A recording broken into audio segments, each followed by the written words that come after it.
मती मारी गई है क्या तुम्हारी माँ? एकमात्र उत्तराधिकारी हूँ मैं इस घर का। ये धन संपत्ति पे मेरा अधिकार है, तो तुम्हें मेरे आदेश का पालन करना ही होगा।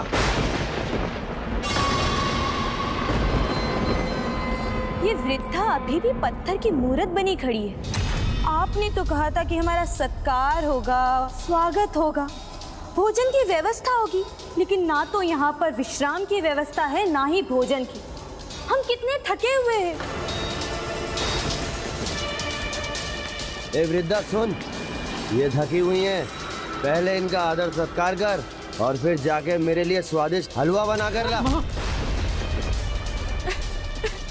भ्राता, यदि इस संसार में सबसे अधिक कोई प्रेम कर सकता है तो वो माँ है, क्योंकि माँ का प्रेम निस्वार्थ होता है। और तुम माँ को दुख देकर और कितना पाप कमाओगे? अभी भी समय है, सुधर जाइए, अन्यथा नर्क के द्वार भी बंद रहेंगे आपके लिए। नर्क से अधिक कष्ट भोगना पड़ेगा आपको। तुम मेरे पुत्र को नर्क भेजोगे?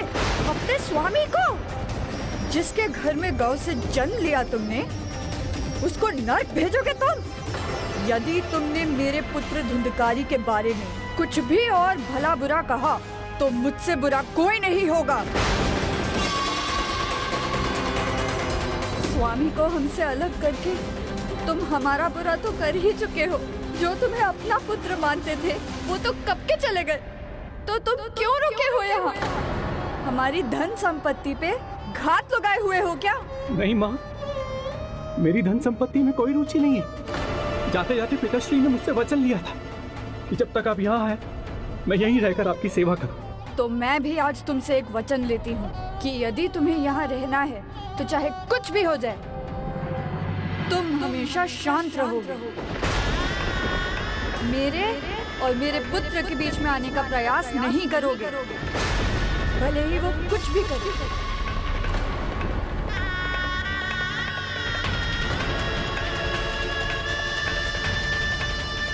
मेरे और मेरे पुत्र के बीच में आने का प्रयास नहीं करोगे।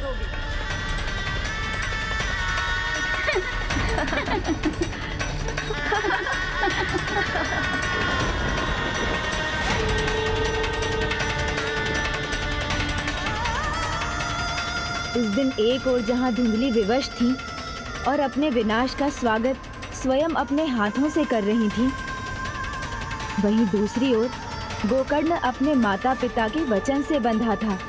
ना कहीं जा सकता था, ना ही सहायता कर सकता था। चलो तुम लोग चलो, आओ।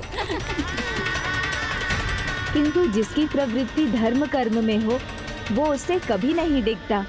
तो गोकर्ण भी उस दुखद वातावरण में भी धार्मिक पुस्तकों और ग्रंथों का अध्ययन करता रहा।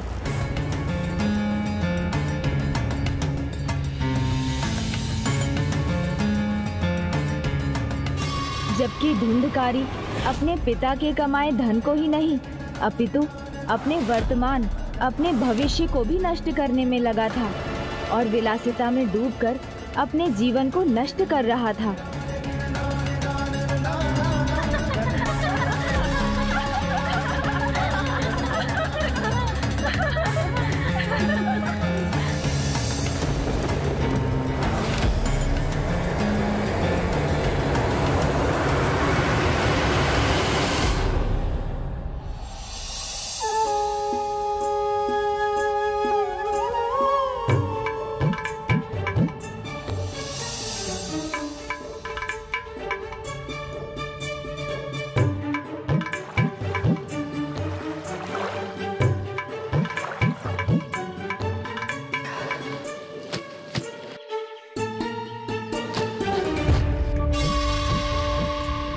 और वस्त्र इन्हें भी धोना है तुम्हें।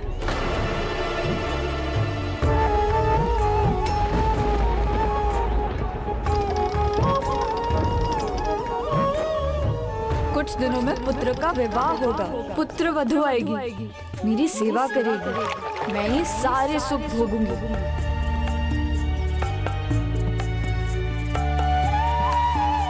माँ ने वचन से क्यों बांध दिया मुझे? उनकी सहायता कैसे करूं?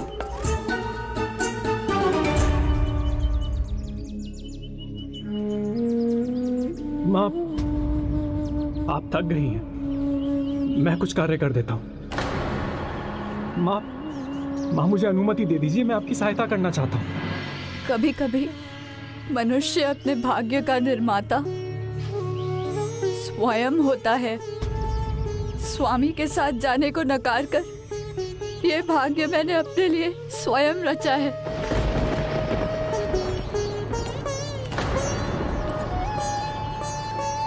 वृद्धा, वस्त्र धुले नहीं अभी तक, तो फल कब लाओगी? धुंधकारी जी लौटे उससे पहले फल ले आना, अन्यथा उनका क्रोध कैसा है ये तो तुम्हें ज्ञात ही होगा।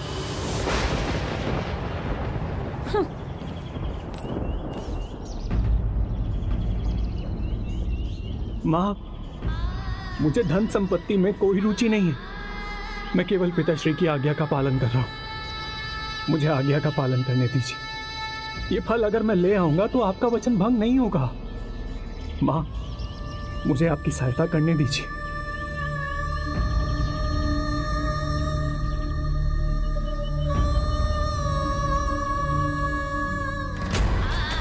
यदि मैंने वो फल खाया होता तो आज ये मेरा पुत्र होता। धुंधकारी नहीं, बहुत बड़ी भूल कर दी मैंने।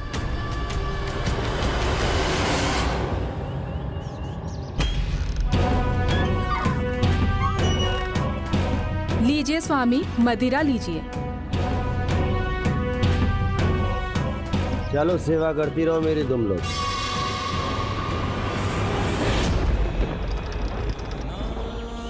जो हो रहा है उसमें दोष किसका है? मेरा ही ना। मैंने ही अपने स्वामी को झूठ बोला तो उसका दंड तो मिलेगा ही। अब हमें भी शीघ्र संतान की प्राप्ति होगी।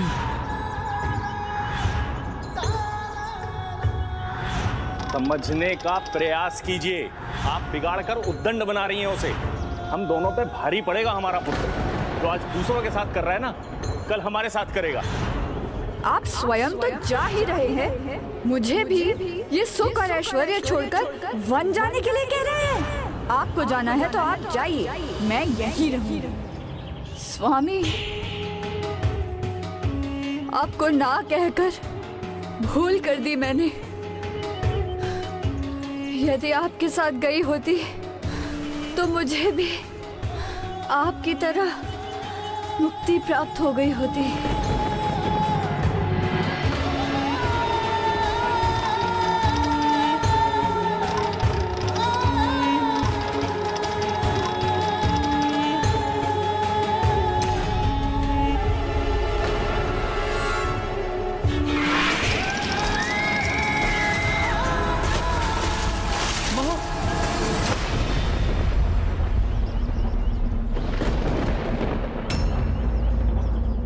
अरे वृद्धा ही होगी, तुम लोग व्यर्थ ही चिंता कर रहे हो। फिसल गई होगी, उठ जाएगी। चलो तुम सब मेरी सेवा करो। इस प्रकार अपने ही पुत्र के तिरस्कार से पीड़ित धुंधली के जीवन का भी अंत हुआ और अब गोकर्ण उस अधर्म के अंधकार से बाहर निकलने के लिए मुक्त था। किंतु एक अंतिम बार उसने अपने भाई को धर्म का प्रकाश दिखाने का प्रयास करने का विचार किया।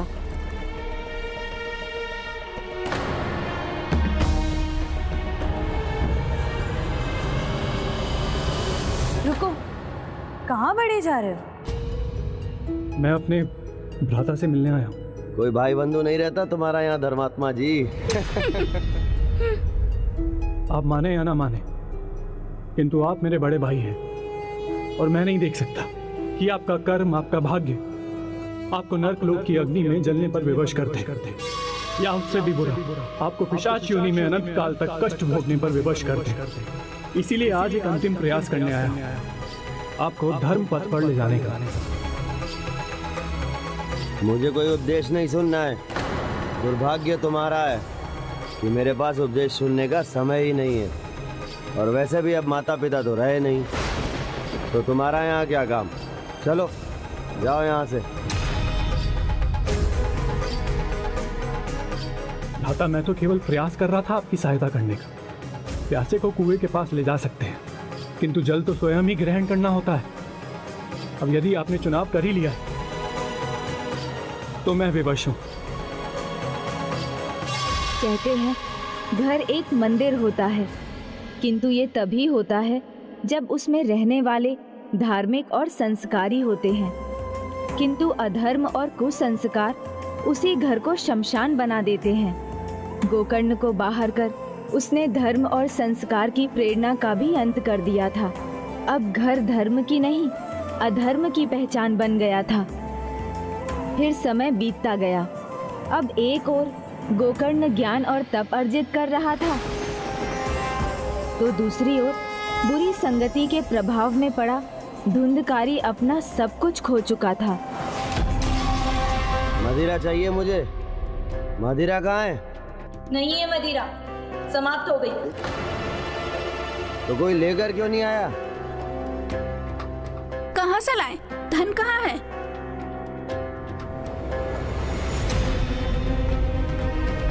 तो वो आभूषण तो दिए थे ना। वो हमारे आभूषण है, हमारी मदिरा के लिए नहीं मिलेंगे। हमारी सेवा करने के लिए पहले तुम्हारी वृद्धा माँ थी।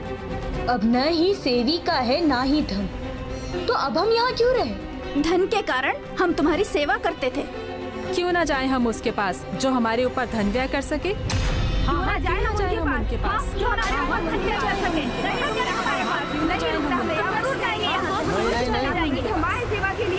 मत जाओ, मत जाओ। तुम सभी चली गई तो मैं यहाँ कैसे रहूँगा? तुम्हें धन चाहिए ना, मैं ला कर दूंगा तुम्हें धन। मैं सेवा भी करूंगा तुम्हारे पैर दबाऊंगा, मैं पैर दबाऊंगा तुम्हारे, वस्त्र धोऊंगा, वस्त्र भी धोऊंगा मैं तुम्हारे,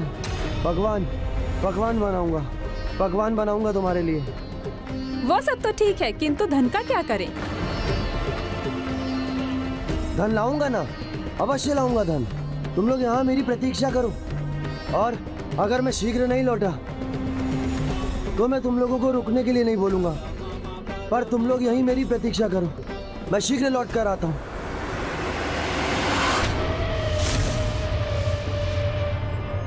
जिसने माता पिता की कभी सेवा नहीं की थी, वो धुंधकारी अब कुसंगति और बुरी लत से इतना लाचार हो गया था कि वो वैश्याओं की सेवा करने लगा। हाँ, वो तो ठीक है, पर धन की प्यास कहाँ बुझी थी उन वेश्याओं की? वो धन कहाँ से लाने वाला था धुंधकारी? हर कर्म का अपना परिणाम होता है। अनुचित मार्ग पर चलने वाले ये भूल जाते हैं, बुरे कर्म ही करते जाते हैं, और वही तो धुंधकारी करने जा रहा था।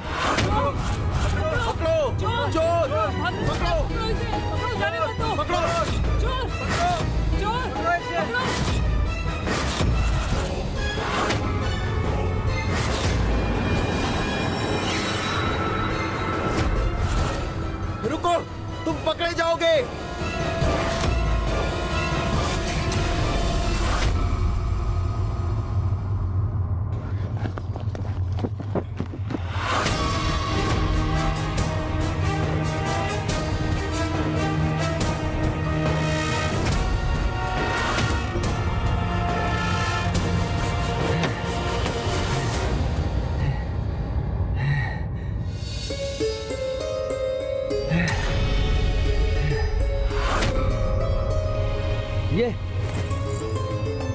ये देखो, यही चाहिए था ना तुम्हें? तुम लोग जा रही थी, ये धन आभूषण ये नहीं चाहिए तुम्हें? देखो देखो, अब तो मुझे छोड़ के नहीं जाओगी ना? देखो देखो, सब लाया हूं।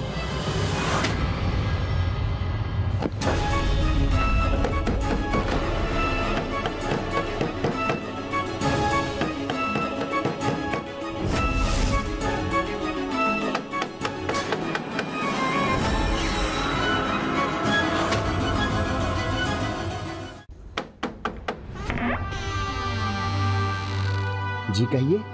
यहाँ कहीं एक चोर छिपा हुआ है, आपने कहीं देखा तो नहीं?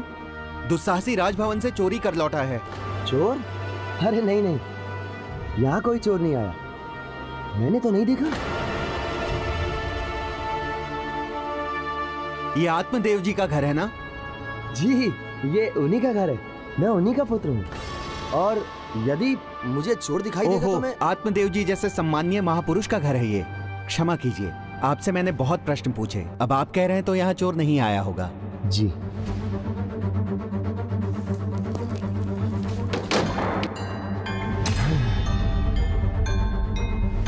राजा के यहाँ से चोरी की है तुमने?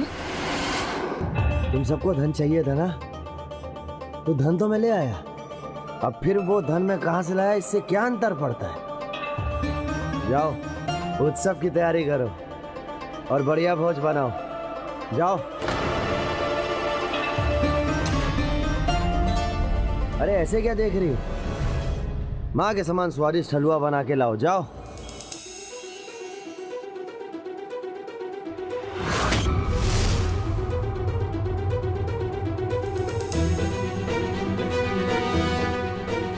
अब इसके पास यही शेष है, राजा से चुराया धन।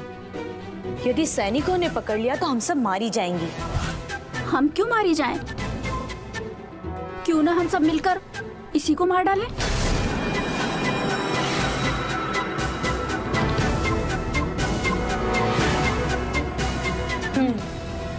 यही उचित रहेगा।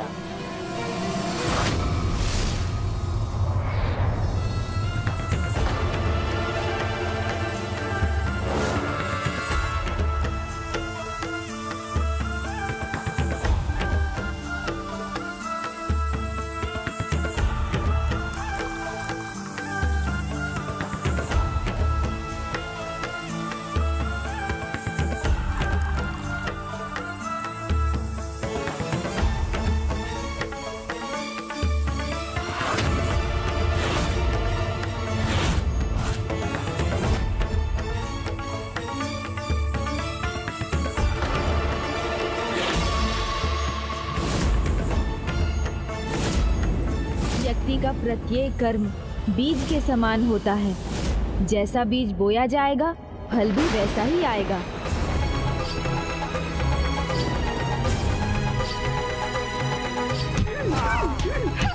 गर्मा गर्म हलवा चाहिए था ना इसे। चलो इससे कुछ गर्मा गर्म ही खिला देते हैं।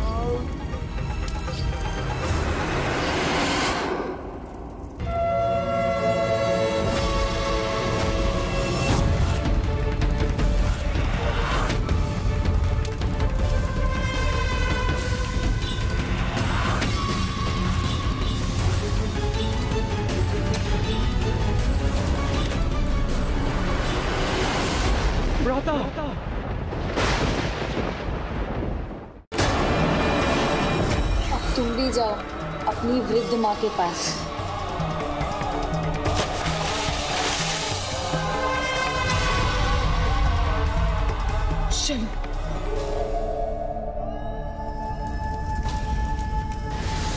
ये दुर्भाग्यपूर्ण अवश्य था, किंतु अधर्मी धुंधकारी का अभी पूर्ण रूप से अंत नहीं हुआ था। किंतु उसकी तो मृत्यु हो गई थी ना? मृत्यु हुई थी, किंतु मुक्ति नहीं मिली थी। गोकर्ण को अपने भ्राता की मृत्यु का आभास होने पर जब सच्चाई ज्ञात हुई तो उसने भाई का धर्म निभाया और विधि पूर्वक गया में उसका पिंडदान किया।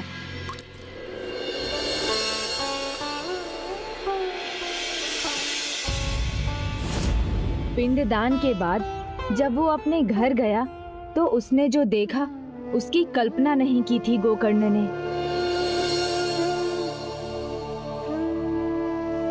विचित्र बात है, इतना जीर्ण शीर्ण हो गया हमारा घर, फिर भी लगता है जैसे घर मुझे बुला रहा है।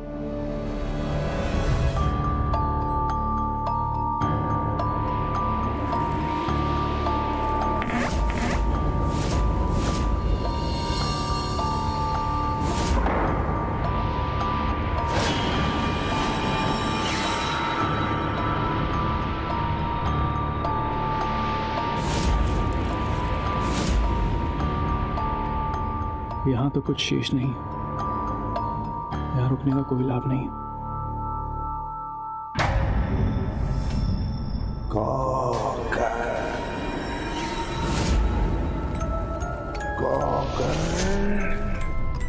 ये शैया एकाएक नवीन कैसे हो गई जबकि पूरा घर जला हुआ है?